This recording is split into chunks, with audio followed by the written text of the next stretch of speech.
Bab 1407. Semua orang terpaku. Meskipun mereka telah menantikan adegan ini, tetapi di saat Wafa benar-benar kalah, semua orang tetap terjebak ke dalam keheningan yang singkat. Semua orang terkejut dengan pertarungan yang mengerikan ini. Ketika Adril meledak sepenuhnya, dia benar-benar menghancurkan segalanya. Bahkan yang kuat seperti Wafa, dia yang diakui sebagai Raja Akademi yang sudah melepaskan kekuatannya secara maksimal, dia tetap kalah. Mulai detik ini, Adril adalah nomor satu di akademi ini. Pemimpin, bahkan Raja. Duar. Seluruh arena bergemuruh. Ramai tak berkesudahan. Sorak-sorai seperti ombak menggetarkan segala penjuru. Adril mengguncangkan semua orang dengan penampilannya yang luar biasa. Para siswa terkesan dan bersemangat merayakan kelahiran raja baru generasi ini. Leoni akhirnya menghela napas lega, mengusap keringat dingin dan berkata dengan rasa takut yang masih ada. Begitu banyak liku-liku dalam pertarungan ini. Sangat menegangkan. Saat ini, di atas arena, Wafa yang hebat ternyata kalah juga. Tampaknya Leo lebih luar biasa, kata Daniel dengan tenang dan tersenyum ringan. Ini adalah era miliknya. Mulai sekarang Akademi Arjuna akan selalu mengingat namanya. Tapi ini hanya permulaan. Di masa depan dia akan menempuh jalan yang gemilang, menindas semua orang. Kata Agus dengan sombong. Pertempuran ini akan menarik perhatian dari luar sana.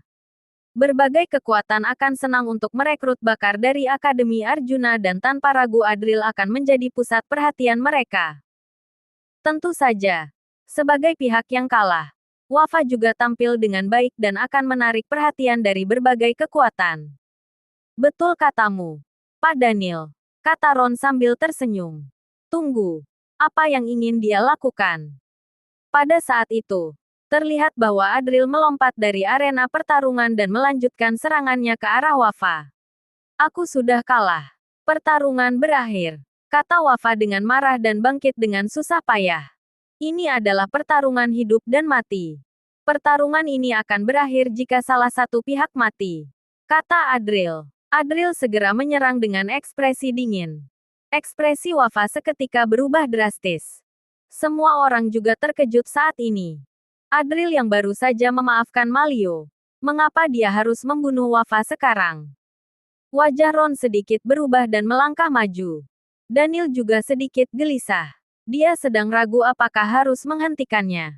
Pada akhirnya Wafa juga merupakan siswa yang berprestasi baik di Akademi Arjuna. Saat ini, tiba-tiba Ron melihat dengan tatapan tajam dan segera berkata, Pak Daniel, sepertinya ada sesuatu yang disayangkan. Iya, mungkin kita bisa. Di saat Daniel sedang mengatakan sesuatu dengan ragu. Namun pada saat ini, mata Ron berkilauan dengan kekejaman dan ketika Daniel menurunkan kewaspadaannya, tiba-tiba muncul sebuah pisau belati dari lengan baju Ron dan dia menikam Daniel dari belakang dengan ekspresi kejam. Ron tersenyum puas. Serangan ini tidak terduga. Dirinya menggunakan kekuatan sepenuhnya.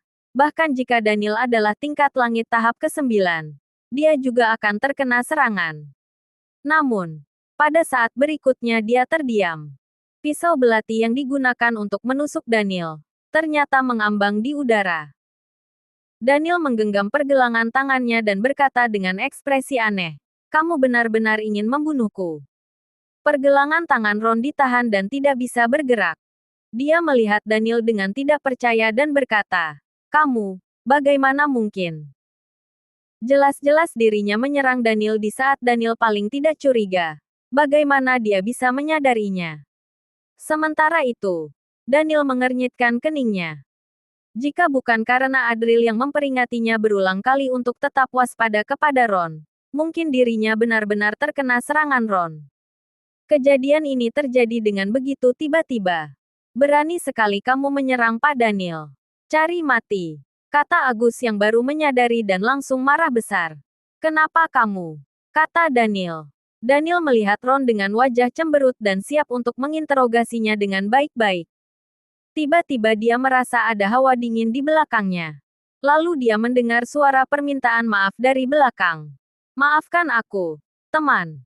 Daniel terkejut dan menoleh. Dia melihat wajah Marlon dengan senyuman menyesal. Marlon memegang sebuah pisau belati yang berlumuran darah. Ketika ditarik keluar, bilahnya menjadi warna hitam dan beracun. Kenapa kamu terasa pusing? Gumam Daniel dan kepalanya. Aku juga nggak mau begini, kata Marlon. Tapi pemberian mereka terlalu banyak, lanjut Marlon.